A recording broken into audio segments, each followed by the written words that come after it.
I'm Andy Mills, and you're listening to Reflector.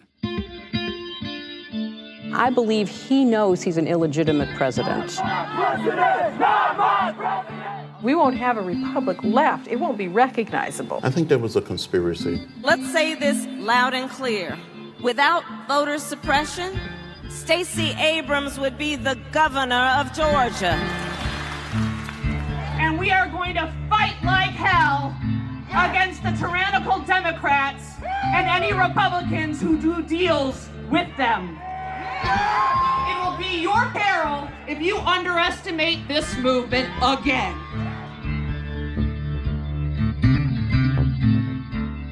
Today, our third and final installment into our look back at the claims that a U.S. election was stolen.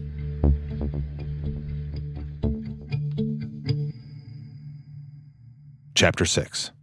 Stop the Steal. All right, Megan, so now we come to the infamous election of 2020. And just to set the scene, Donald Trump is running for re-election, and again he is running against yet another establishment Democratic candidate, this time in the form of Joe Biden. I knew the threat to this nation was unlike any I had ever seen in my lifetime. I wrote at the time that we're in the battle for the soul of this nation. And this election is happening amidst the backdrop of the COVID-19 pandemic and all of the changes in society that came with that, the lockdowns, the protests, the riots, the increasing skepticism about institutions, including healthcare institutions, right? Right. Working from home. And amidst all these changes, there's also the changes in the way that you can vote in a lot of states. Yeah. And as we know, this has become one of the most contested presidential elections in U.S. history. And I was just wondering, could you help me put this election into the context of all these other election denial claims and claims of illegitimacy of these past elections we've been going through? I think 2020 is a phase change. Now, I think you can see strains of what Trump does before. Things like Hillary Clinton saying that he wasn't the legitimate winner.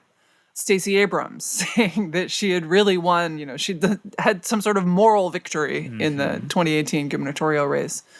What Trump is doing is different. He is, long before the election, sort of clearly seems to be setting up so that if he loses the election, he's just going to say it was stolen. Isn't it amazing the way they say there's no voter fraud? Folks, it's a rigged system, and it's a rigged election, believe me. And then in a certain location, you know the location, they mailed 1,000 ballots out. Unfortunately, they doubled it up, and everybody in this Democrat area got 2 ballots instead of 1. And then 2 days ago, they found 8 ballots in a waste paper basket. Unfortunately, they all had the name Trump written on them. We were going to vote for Trump. They were military. He is embedded in this, in the fact that the pandemic necessitated coping with the fact that some people didn't want to go to the polls, right? So basically everyone's making it a lot easier to vote by mail. The biggest risk that we have is mail-in ballots, because with the mail-in ballots, it's much easier for them to forge ballots and send them in. It's much easier for them to cheat. He is already in September noticeably casting doubt on whether this election is going to be legitimate.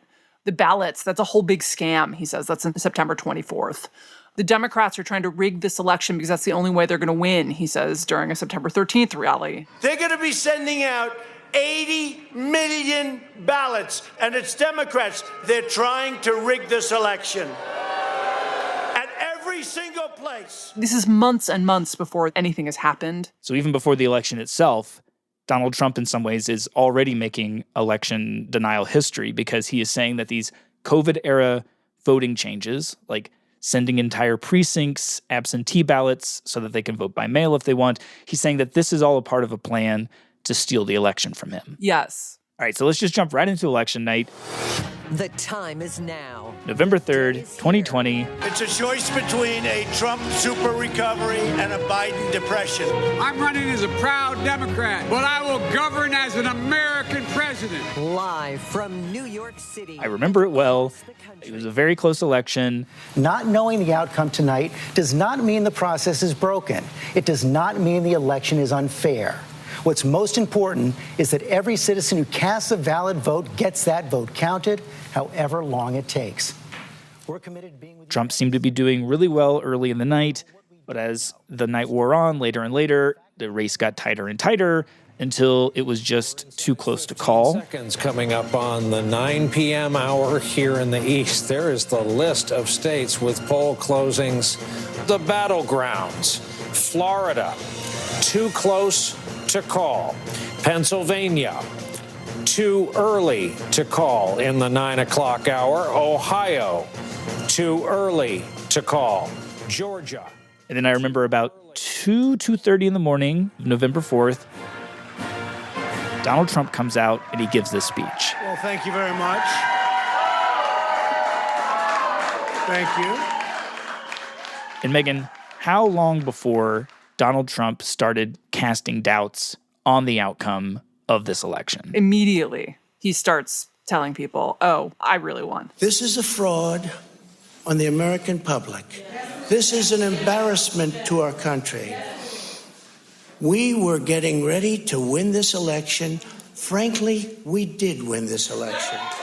And Megan, if the complaint in the 1960s had been about direct interference with the vote, dead people voting, ballots being thrown out, and the claim in 2004 was more about hacked voting machines and a conspiracy, and then the claims in 2016 had been more ambiguous about the media and Russia and these outside forces that had rigged the outcome, what is it that Donald Trump is claiming here? It's everything. The Democrats had this election rigged right from the beginning. It's every one of those things and more. Yes. They used the pandemic, sometimes referred to as the China virus, as an excuse to mail out tens of millions of ballots. Just like in 1960. In fact, dead people filled out ballots, made applications, and then voted. Donald Trump claimed that many dead people voted in the 2020 election.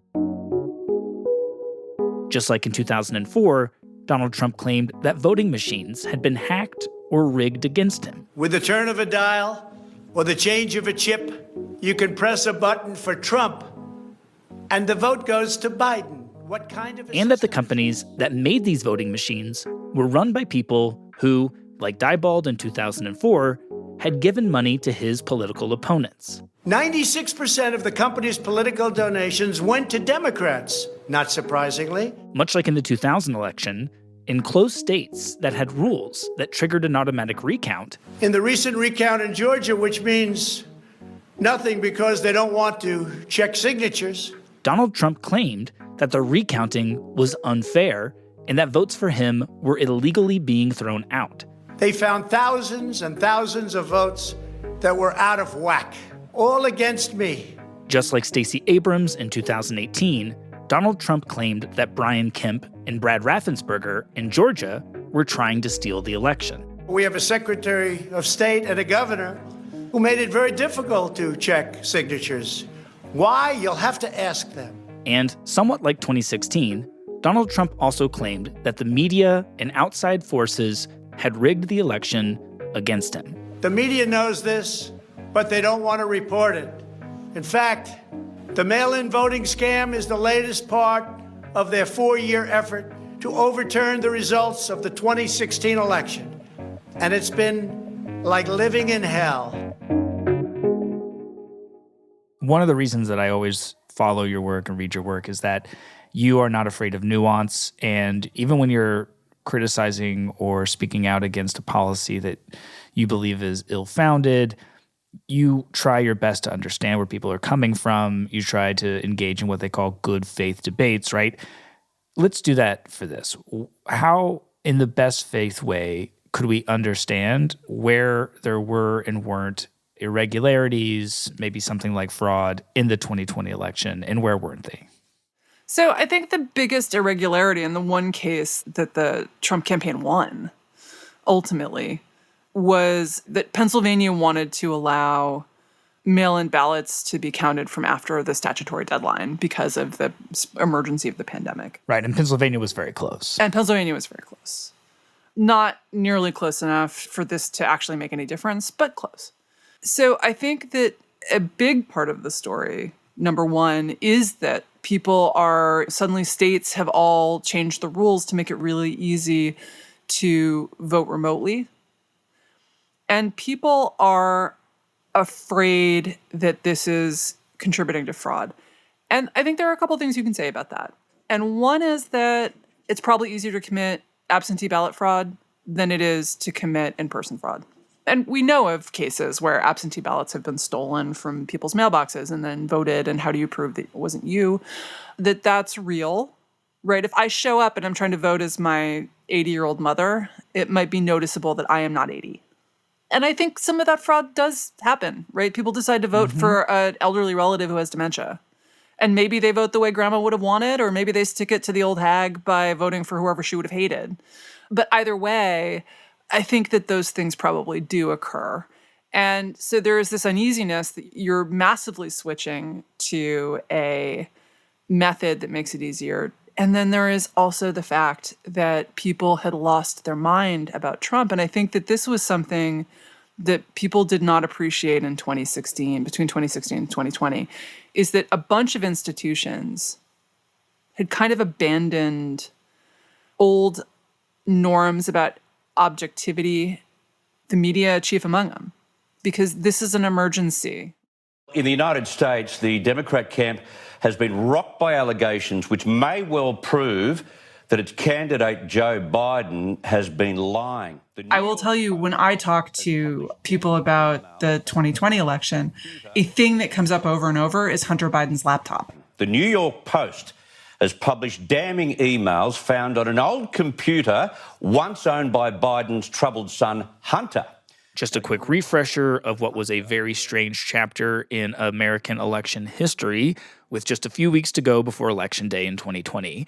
A laptop that supposedly belonged to Hunter Biden, son of Joe Biden, was discovered at a repair shop, and it found its way to reporters at the New York Post. The Post had published a story that included a lot of incriminating evidence that Hunter Biden had committed crimes. But they also found emails on this laptop that they claimed proved that Joe Biden was linked to some of Hunter Biden's crimes and his illicit dealings overseas. However, after the Post published the story, the media, both legacy and social media, somewhat panicked. Has Facebook and Twitter really tried to smother the story? They're not even pretending they're not smothering it. It's been a joke. Twitter actually locked the New York Post's Twitter account today. Just got rid of it. Twitter suppressed the New York Post story about this. Facebook appears to have, I believe, sort of downranked it in the algorithms. All of the other mainstream media outlets completely ignored it or said it was Russian disinformation, right? Oh, yeah. I remember how furious this made a lot of Republicans and independents that I know. They were like, are you really going to blame this on Russia again? You're trying this again? This is clearly behavior that you would not be engaging in if this leak had been about Trump, right? That was their claim. And they're not wrong, right? This was, I think, media bias, wishful thinking, a desire not to have a Hillary email story that would alter the election, and suppressing that as if that were the neutral act, as opposed to a choice that you are also influencing the election. There's no, I'm just going to not influence the election here.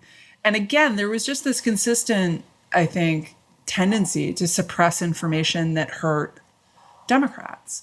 But the thing is, that's also not like a constitutional right, right? You don't have a right to have the New York Times. It's not like the election isn't fair unless the New York Times has treated Donald Trump in the way you would like him to be treated. Right. No, I totally hear you. It is, I believe you could argue, unfair. I think you could say disappointing that a company like Twitter or that these legacy companies behave this way. Right. But it being unfair or disappointing is not the same thing as it being theft, right? Exactly.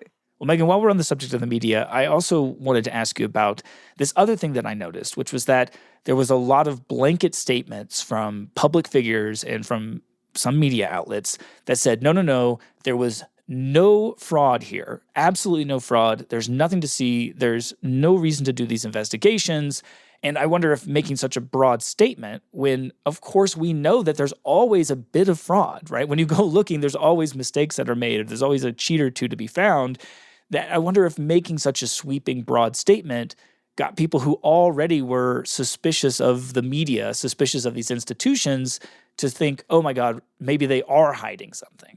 Yeah, I think that's absolutely right. And I think that when I would talk about this online, people would come back and be like, look at these 7 people who were arrested in Texas for some sort of electoral fraud or thing, Exactly. But the quote unquote narrative that there was no fraud is clearly wrong because look at this article.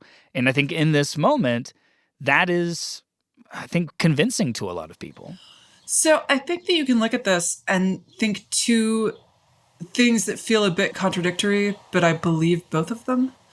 And one is that this shows the importance of not leveling charges of election fraud unless they're really serious, and why what Trump did was so bad. Because there always is a little bit. But as long as it's not a lot of people and as long as it's not all one party, it just doesn't matter that much. It's not determinative if it's just a few cheats. Yeah. And so it's more important for candidates to say the people have spoken when the election's over.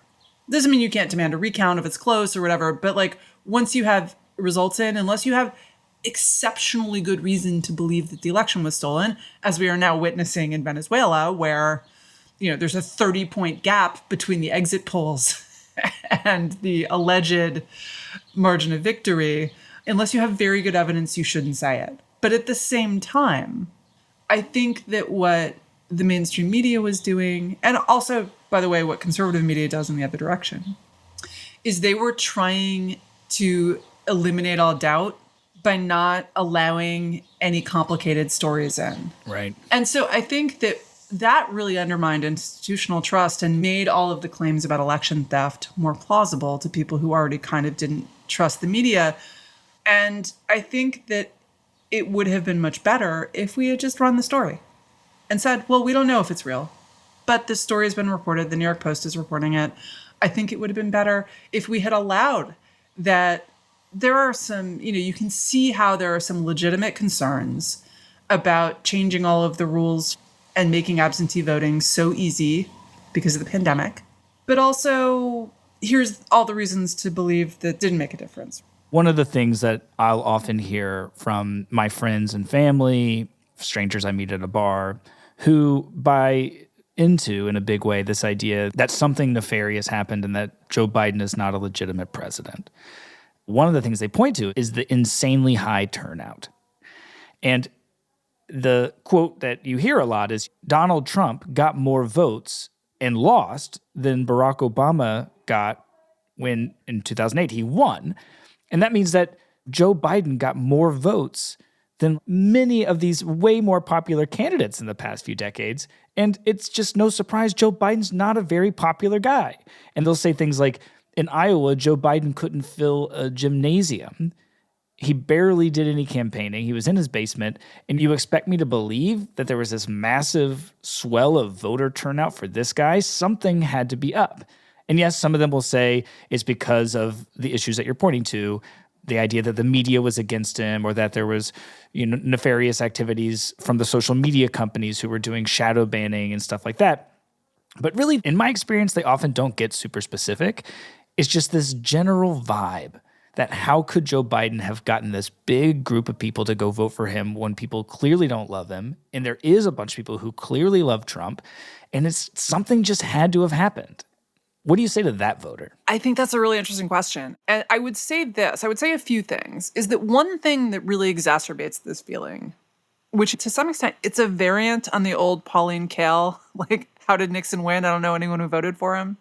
And the answer is because you live in a bubble. You live in Manhattan. Although actually, I should say she understood that. She was being waggish. She was not actually being stupid. Right. She was making a joke, but it's a helpful quote. One thing that's happened in the country in the last 60 years, 2 things actually I should say. One is geographic sorting.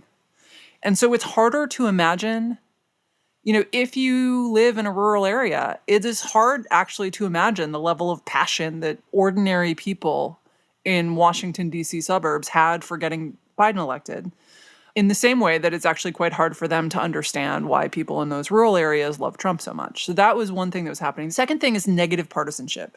People weren't voting for Joe Biden. That is correct. They were voting against Donald Trump. And Donald Trump the passion that he'd inspired equal and opposite negative passion. But the third thing is that we made it easier to vote.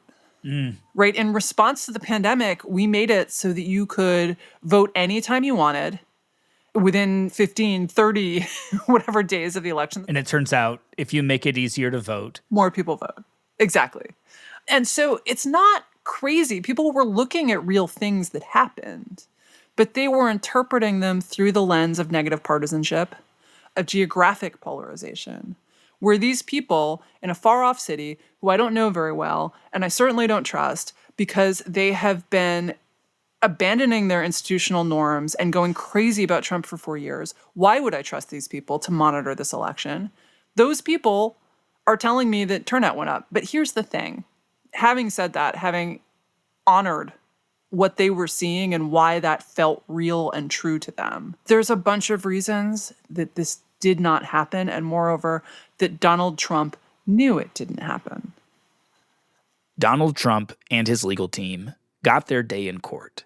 Or, more specifically, they got several days in court. And after they had made their case, submitted their evidence, and investigations were done, state after state, judge after judge, gave a very similar ruling to the one that Stacey Abrams received in Georgia.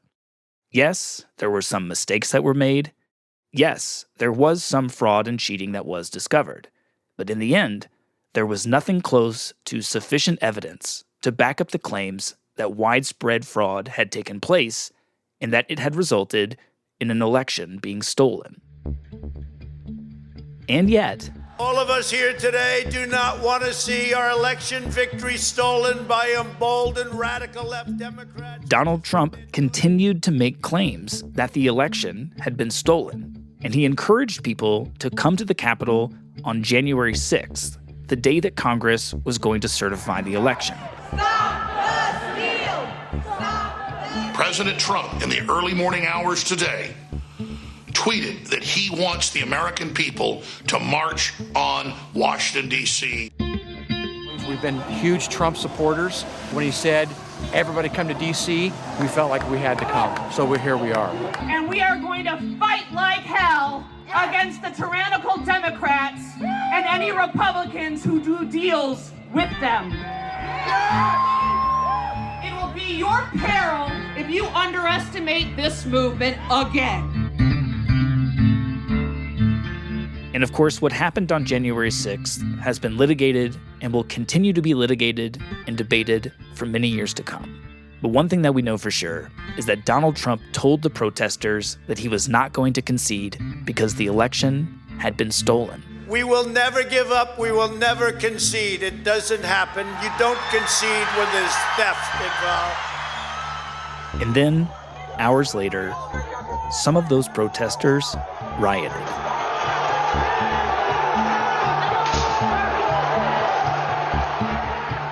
They attacked police, they broke into the Capitol building, disrupting the official vote count, and wreaking havoc.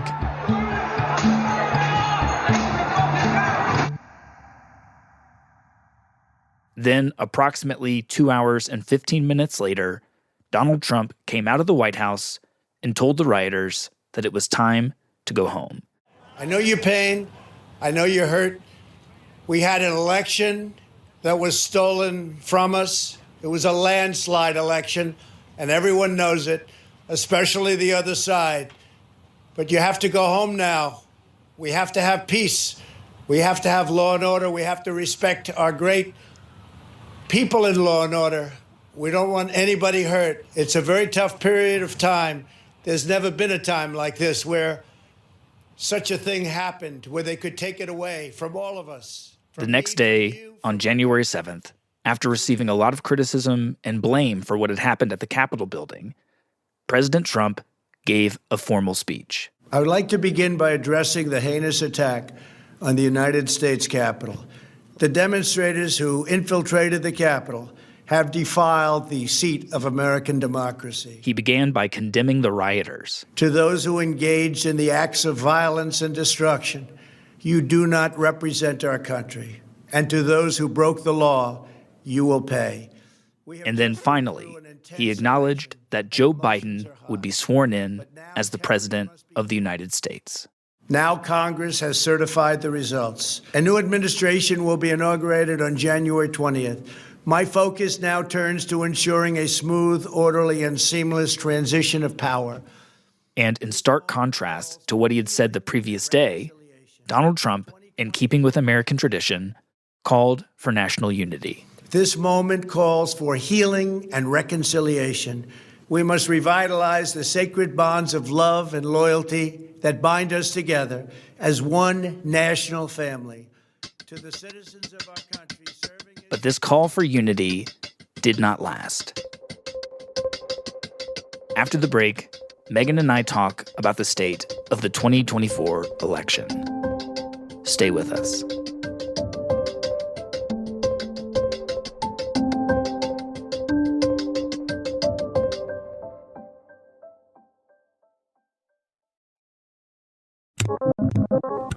Hello, this is Matt with Reflector, and this episode is sponsored by Ground News. Ground News is one of the most helpful tools that I use every day to navigate the echo chambers and media bias plaguing our world. Here's an example of what I mean. Back in January, pro-Palestinian protesters gathered outside the White House to call for a ceasefire. Tense moments at the White House overnight. Pro-Palestinian protesters broke through a temporary gate. The protest eventually became violent, and some White House staff nearby were evacuated. Washington, D.C.'s police chief says things were thrown at cops. Riot police were trying to stop the crowd. Now, when I came across the story on the Ground News app, they had done this great service where I could swipe between the headlines to see how different media outlets described the same story. So I would see NPR's headline, Pro-Palestinian demonstrators in D.C. march to demand ceasefire in Gaza.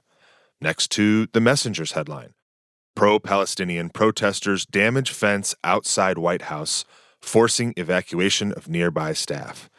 Right next to The Blaze's headline, Palestinian supporters tried to breach White House fencing, rioters attack officers, staffers relocated, no arrests. Ground News helps me not just learn about a single news item, but also see that news in the context of the larger media world. Now, whether you're on the political left or on the political right, or like a lot of people these days, you don't really know where you fit in, we can all agree that it's hard to trust what you see in the news, and on your phones, and in your social media feeds. Ground News cares about this problem, and they're working to help. On top of showing different headlines, they offer blind spot reports to show you stories outside your bubble. They collect local reporting on the city or the town that you live in, and they rate news stories and outlets on their level of bias. I really think that if you like this podcast, you would like their mission. To go check them out, use the link ground.news/reflector. That's ground.news/reflector, and you'll get 40% off their unlimited access Vantage subscription. We appreciate what they're up to. We appreciate their support of this podcast, so go check them out. And make sure you use our link, ground.news/reflector, so they know that we sent you. It's like my father says, no matter what you do in this world, you're going to pay a price. I'm Mark Smerling, filmmaker and podcaster. But for the past year, I felt like a priest, taking dizzying confessions from a brutal mafia enforcer. I was the guy that they were bringing up in the family to be a gangster. His name is Anthony Raimondi. And as he's looking back over his life, there's one sin he thinks might get him turned away at the pearly gates. When I die, I'm going to go to heaven. God's going to say, nah, fuck you. You killed one of my popes. A shocking update here from the Vatican. Pope John Paul I has died. But could Anthony's stories be too biblical to be gospel? Anthony doesn't look familiar to me at all. So he's a fabulist. You know, some of it's true, some of it's fabulous. There's fabulous, and then there's... It goes beyond fabulous. The Confessions of Anthony Raimondi, a new series from USG Audio and Truth Media. Listen wherever you get your podcasts. And I'm saying to myself, how did I get into this mess? This is the guy who, supposedly directly talks to God.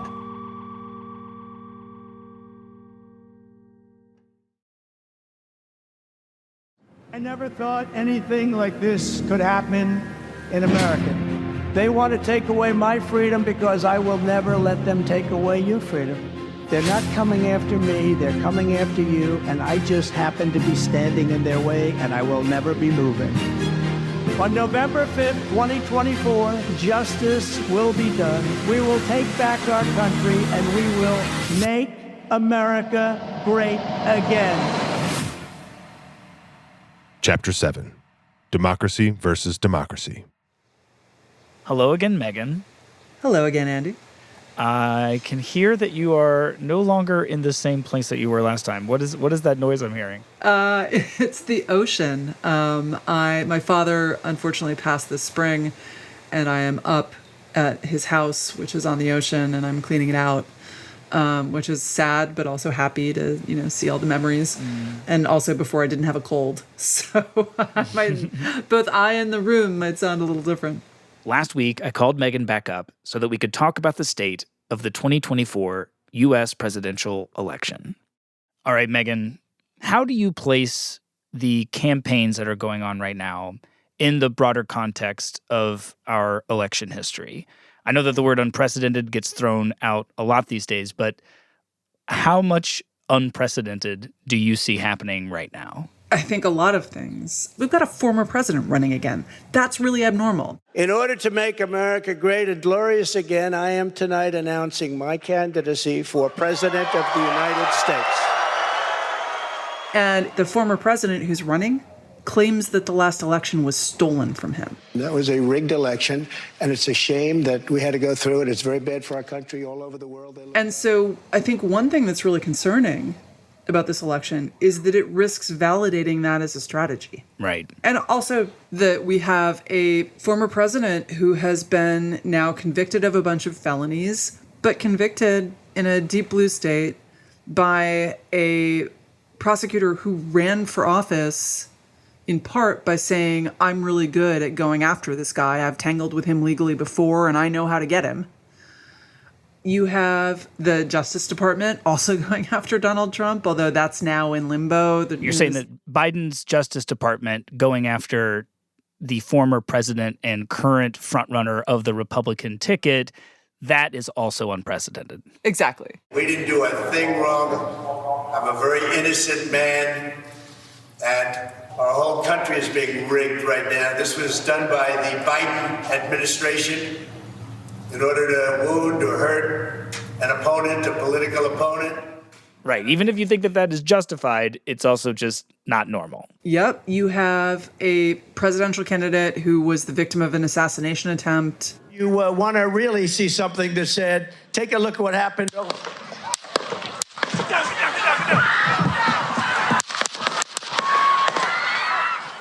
We just got the vice president subbing in for the president at the last moment. It's been the honor of my life to serve as your president. But in the defense of democracy, which is at stake, I think it's more important than any title. It is my intention to go out and earn this nomination and to win. Right. This is not Lyndon Johnson early in the campaign dropping out like in 1968. This is pretty close to Election Day. Yeah. So in the days and weeks ahead, I, together with you, will do everything in my power to unite our Democratic Party, to unite our nation, and to win this election.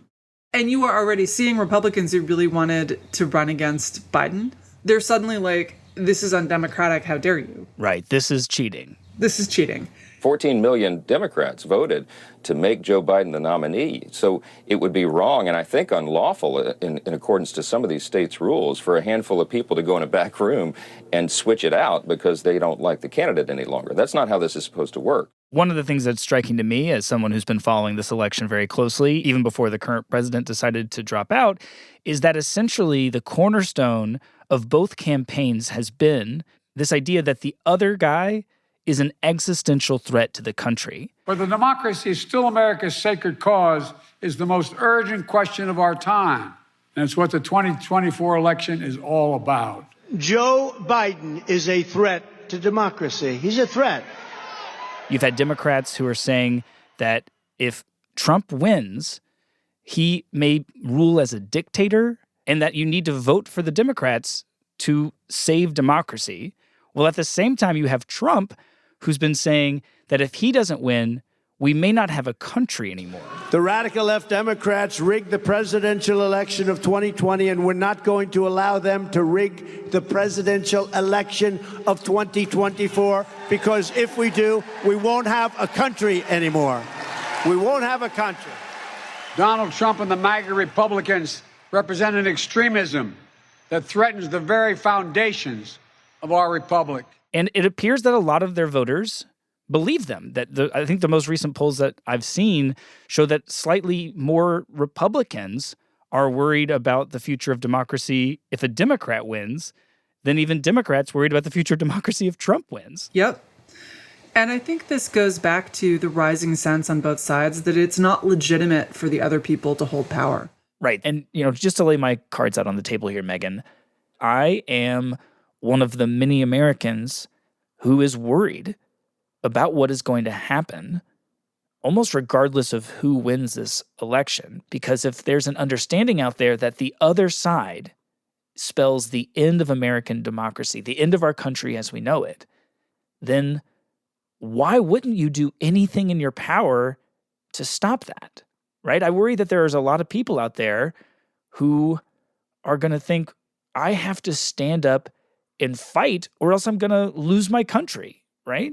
This is a real issue. Is there's this kind of real, we have to destroy the village in order to save it, energy going on both sides of like, this is the Flight 93 election, this is the end of democracy, the long dark night of fascism or socialism or communism or some other ism is about to descend over the land, and only I can stop this. And if that means that we have to do a few things that are maybe not so democratic in the service of democracy, so be it. And of course, the problem is democracy is not available in a kind of undemocratic form. It's only available as democracy. That's the point. And Megan, I guess I'm just curious where you fall on this, because, I'm hearing from a lot of people that whatever happened during January 6th or however wild the riots in 2020 got, that's going to be nothing compared to the reaction from at least some voters come, the day after the election here in 2024. And I just wonder, do you share that concern? I do share the concern, but I don't think it's that likely. And I think we have to remember how much of the unrest certainly of 2020 was driven by the fact that we were all shut inside and everyone got a little squirrely.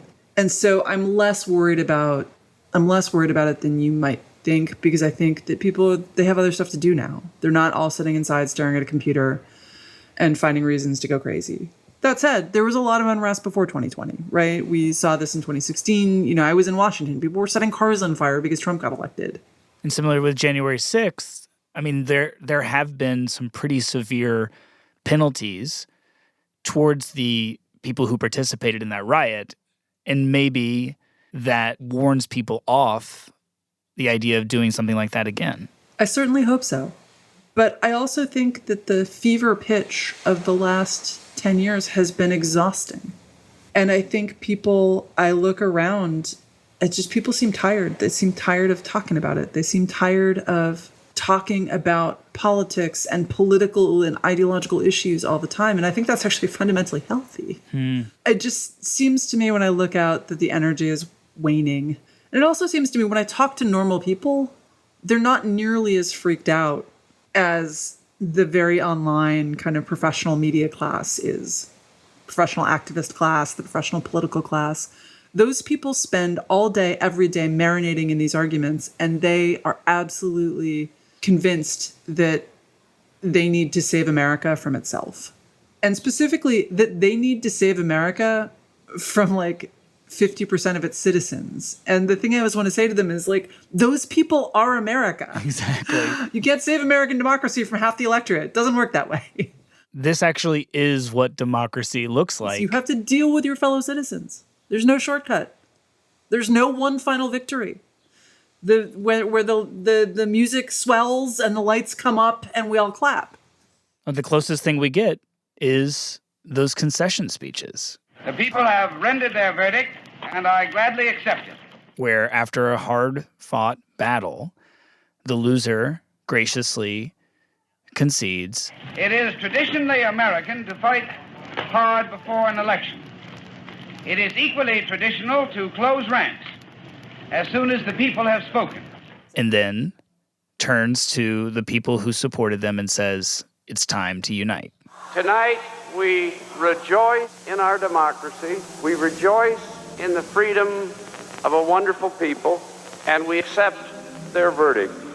I want Senator Kennedy to know, and I want all of you to know, that he will have my wholehearted support and yours too. My friends, with that, I want to say that one of the great features of America is that we have political contests, that they are very hard fought, as this one is hard fought, and once the decision is made, we unite behind the man who is elected. That's actually the victory of democracy. Every time someone loses an election and gets up there and says, I lost, I'm sorry, the voters have spoken, thank you, my supporters, we'll get them next time, and in the meantime, let's unite. I just called Governor Clinton over in Little Rock and offered my congratulations. Just moments ago, I spoke with George W. Bush and congratulated him on becoming the fourth. Earlier today, I spoke to President Bush and I offered him and Laura our congratulations on their... Just called President Obama to congratulate him on his victory. His supporters and his campaign also deserve congratulations. So my hope is that once this election is over, whoever loses will concede, that they will tell their supporters, I lost. The voters have spoken. You guys gave it your best shot. Thank you for supporting me. And now is the time, just like Nixon, just like Gore, just like so many before them, to come together and unite. We can only dream. I urge all Americans who supported me to join me in not just congratulating him, but offering our next president our goodwill and earnest effort to find ways to come together, to find the necessary compromises to bridge our... There is important work to be done, and America must always come first. So we will get behind this new president and wish him well. I say to President-elect Bush that what remains of partisan rancor must now be put aside, and may God bless his stewardship of this country.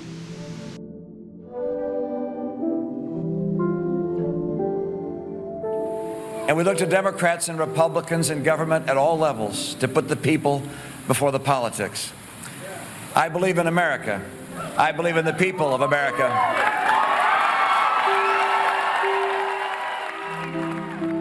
This is the big moment for American democracy. Like, lights up. We did it, guys. Angels are singing in heaven. We had another successful election, and we should be way more focused on that and way less focused on I have to elect this person to save democracy. No, I have to elect someone who will concede if and when the time comes. Senator Obama and I have had and argued our differences, and he has prevailed. No doubt many of those differences remain. These are difficult times for our country, and I pledge to him tonight to do all in my power to help him lead us through the many challenges we face. Whatever our differences, we are fellow Americans, and please believe me when I say no association has ever meant more to me than that.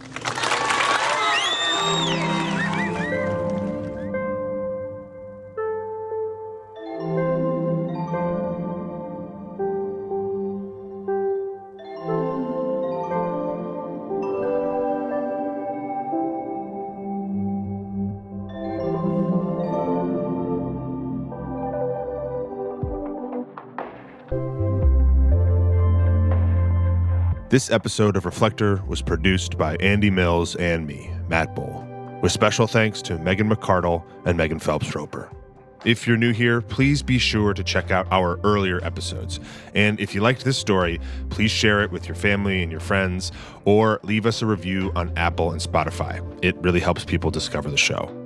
And of course, the best way to support our work is to become a paid subscriber. For just a few bucks a month, you are directly supporting the podcast and our ability to tell these stories. just follow the link in the show notes or visit us at reflector.show. As always, thank you for listening, and we'll see you soon.